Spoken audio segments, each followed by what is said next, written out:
I'm Maverick. Just an average college student attending an agricultural university in the countryside. In the future, I plan to take over the family business in this rural town and help with the work at our family's orchard.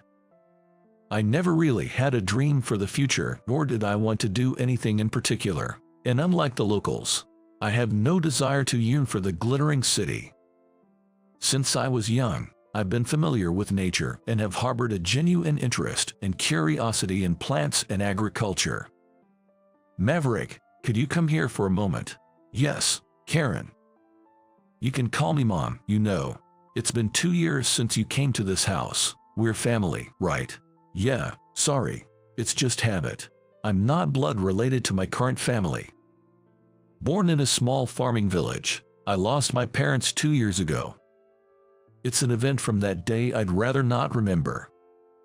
While I was away at university, our house was broken into by a burglar. It was 2:30 p.m. Normally, both my parents would be working in the fields, and the house would be empty. But that day, they happened to take a late break and were relaxing at home. The burglar must have thought the house was empty and broken, but of course, ran into my parents. In the scuffle with my father, the burglar, who had a knife, attacked him. Then, as my mother tried to call for help, the burglar attacked her as well, injuring them both. A devil who took my parents' lives to satisfy his own desires. I can forgive that selfish murderer. Even if he is judged by the law, my deceased parents will never return. After the incident, I was taken in by distant relatives, the Johnsons. Apparently, the couple had always been unable to have children. My stepmother had always dreamed of being a mother, and when I became her stepson, she was overjoyed and told me so with a smile. Having a college-aged son suddenly might have been daunting, but the Johnsons were kind and warm people. Once Maverick graduates from college, our orchard will be secure. I'd be anxious to leave our precious grapes in the hands of just anyone. Now I can retire in peace. It seems my father was worried about the issue of succession, but he genuinely trusts me. Given such straightforward love, I earnestly feel that I want to respond to it. They provided for my tuition and living expenses and even gave me my own room, respecting whatever I wanted to do to the utmost. I want to repay them one day. With that in mind, I spend my days learning about agriculture and everything about orchard horticulture. I have no complaints about my life or situation, and there's nothing I particularly want. Since that event, I vowed not to be too ambitious. No matter how pure, righteous, and beautiful one lives their life, there are villains who trample on others' happiness with dirty feet everywhere. The day I lost my parents, my heart was filled with a sense of despair akin to resignation. I realized that efforts, dreams, and ambitions were meaningless. I decided to live the reality given to me, plainly. I honestly confided my feelings to my mother. Maverick, you're still young, so don't talk like an old manual. Your father wants you to take over the orchard. But if you have something else you want to do, you can always go to the city anytime, she said with kind words. In the quiet country town, where time flows slowly, such robbery incidents are rare.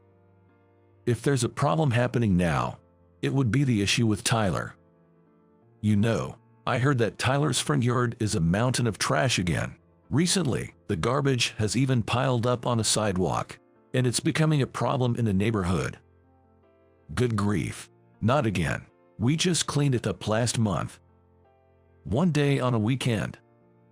After dinner, my father was relaxing in the living room, and I was absent-mindedly watching a baseball game on TV. While carrying a tray with 3D cups, my mother started talking about Tyler. It has become a custom for our family of 3 to spend about an hour together after dinner, but lately, our conversations have often revolved more around this issue than brighter topics. Tyler lives just a 4-minute walk from our house. He resides in a nearby single-family home, and he's one of the villagers who is shunned by the entire community. Really. I thought he was a nice guy until he lost his wife 3 years ago. I don't know how it turned into such a mess of garbage.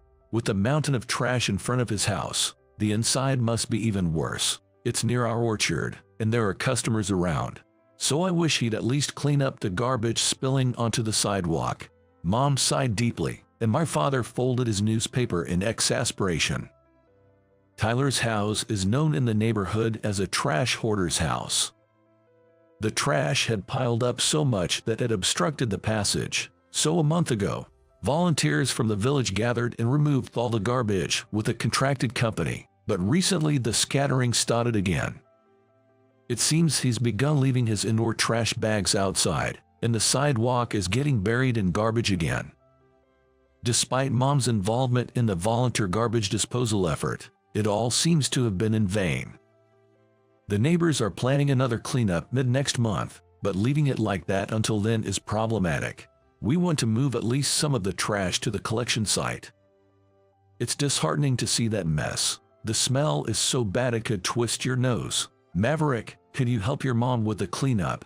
Yeah, got it. It was a request from the parents I owe so much to. Of course, I nodded in agreement. On a day off from university lectures, I decided to go with my mother to Tyler's house. After about a 4-minute walk down a gentle slope, Tyler's single-family house comes into view.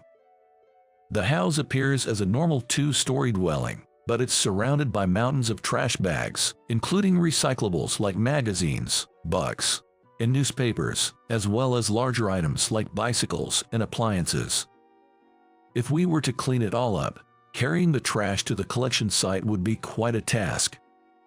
Luckily, the closest waste collection site is just down the slope, near the intersection ahead. Except for the heavy bulky waste, a few trips should be enough to tidy up a good portion.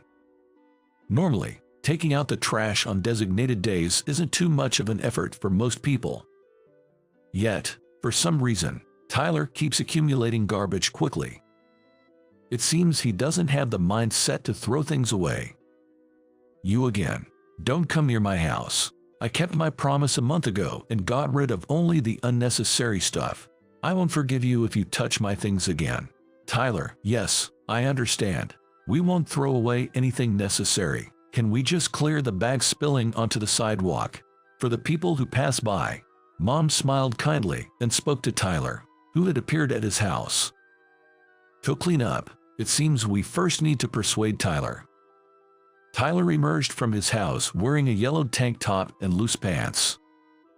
Skillfully navigating through the garbage piled in front of his home, he approached us.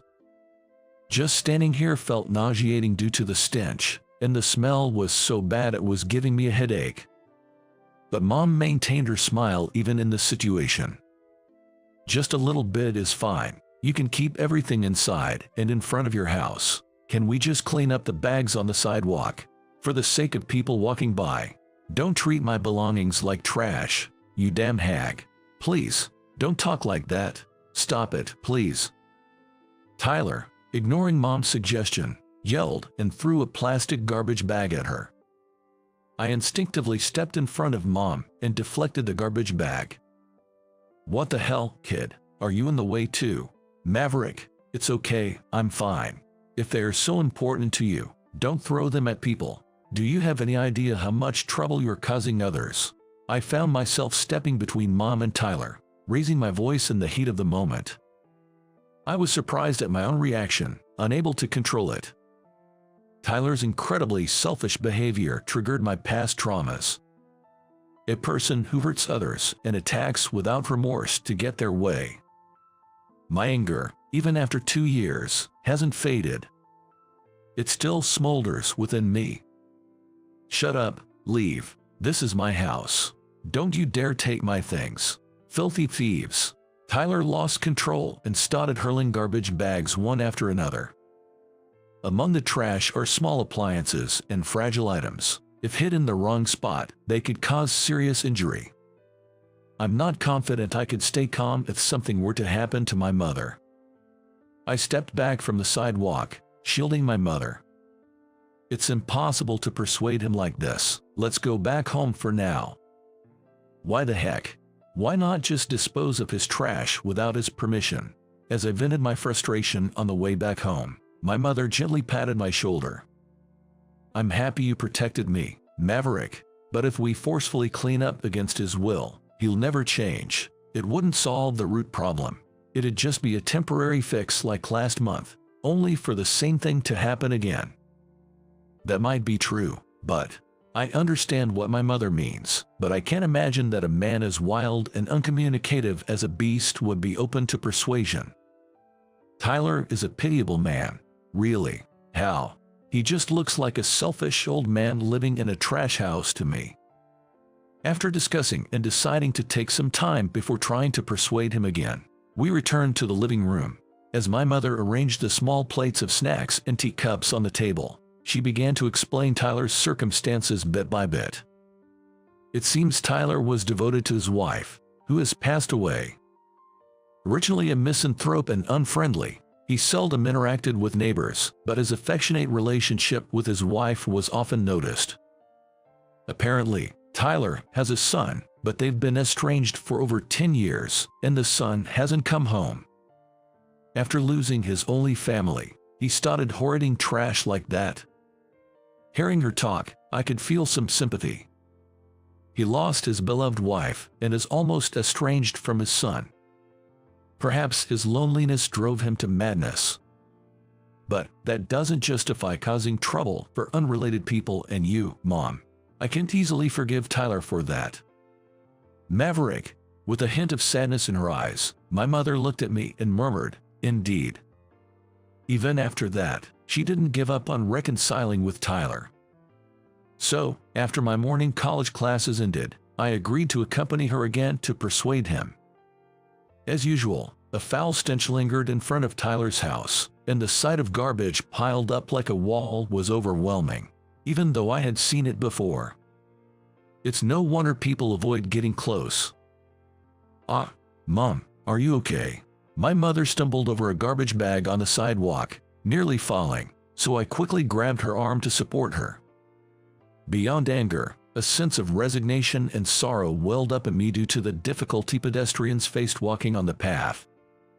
"Thank you, Maverick, I'm sorry. I was just spaced out." "Don't apologize. It's all Tyler's fault." The garbage bags at our feet were filled with miscellaneous items. Plastic cups and unidentifiable pottery. Just parts and junk, with no clear purpose. Many sharp and hard objects, dangerous if someone were to collide with them. "Mom, did you hurt your foot?" "No, I'm fine." Today, I was determined to give Mr. Tyler a piece of my mind, no matter what. And then, at that moment, what's this? Catching a glimpse of the contents of a garbage bag, I found an old glass-framed picture inside. It looks like an old photo. I think it's Tyler's wife when she was young. Inside the glittering glass frame was a photo of Tyler's wife, smiling gently. I can't believe it's in a garbage bag. Isn't she someone important to him? Tyler, who was said to have loved only his deceased wife. Now, he's a resident of a trash house, hooting garbage in front of his house and on the sidewalk, causing trouble for others. Maybe he himself has forgotten about it. My mother rummaged through the garbage and pulled out the photo frame from the bag. I leaned in to look into the garbage bag as well. And there, what I thought was just junk, the bag contained a pearl necklace, lipstick, and women's clothing.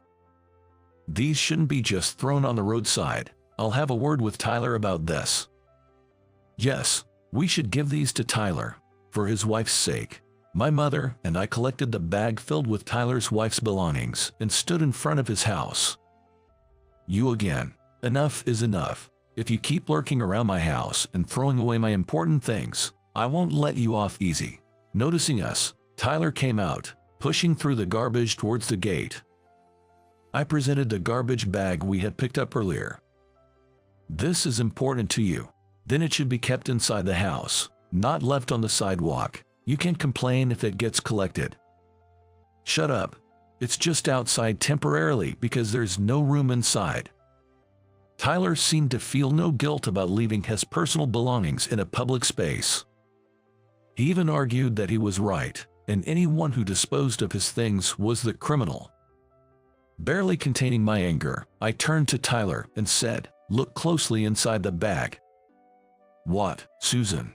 Is that you? You were here all along."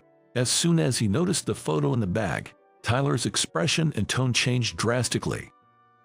Life seemed to return to his bloodshot, bulging eyes. When Tyler lunged at me, yelling, "Give it back," I quickly hid the bag behind my back. "You're the one who left your wife's things on the roadside, right? Aren't you treating your important belongings like trash?" "What did you say?" "Next month, when the villagers call the cleanup crew, the bags in front of your house will be removed, and even your beloved wife's belongings might be discarded. If you don't want that, please clean up the sidewalk." "Shut up. Just give me back Susan already." Tyler, his face red with anger, grabbed the front of my shirt. Then my mother, who had been watching quietly until now, tapped Tyler on the shoulder and spoke in a soothing tone. "Tyler, your wife wants to return to your home. Why don't you clean up the items on the sidewalk for her? Then she can return home in peace." "Susan, everyone in the neighborhood knows Tyler's wife loved cleanliness. It was she who used to sweep the leaves from the sidewalk and clean in front of your house, wasn't it?" Hearing my mother's words, Tyler gradually calmed down. "I'll help you clean up. Keep your precious memories close. Do you want them to be treated like trash by someone else?" Tyler, crestfallen, took the garbage bag with a photo frame from my hand. He seemed to be somewhat receptive to what we were saying. As we started sorting out things to dispose of, my father, having finished work, joined in the cleanup. At this moment, with my new family and the lonely Tyler working together, I felt a sense of relief as if my murky emotions were being washed away. "Mom, Dad, I'm going to properly sort through my parents' belongings soon." "Yes, that would be good. Your parents would surely be happy about that, Maverick." Since my parents' passing, their belongings, packed in cardboard boxes, had been sealed in my closet. As I watched the sidewalk gradually getting cleaner, wiping sweat from my forehead, I felt a renewed desire to properly organize and cherish those memories.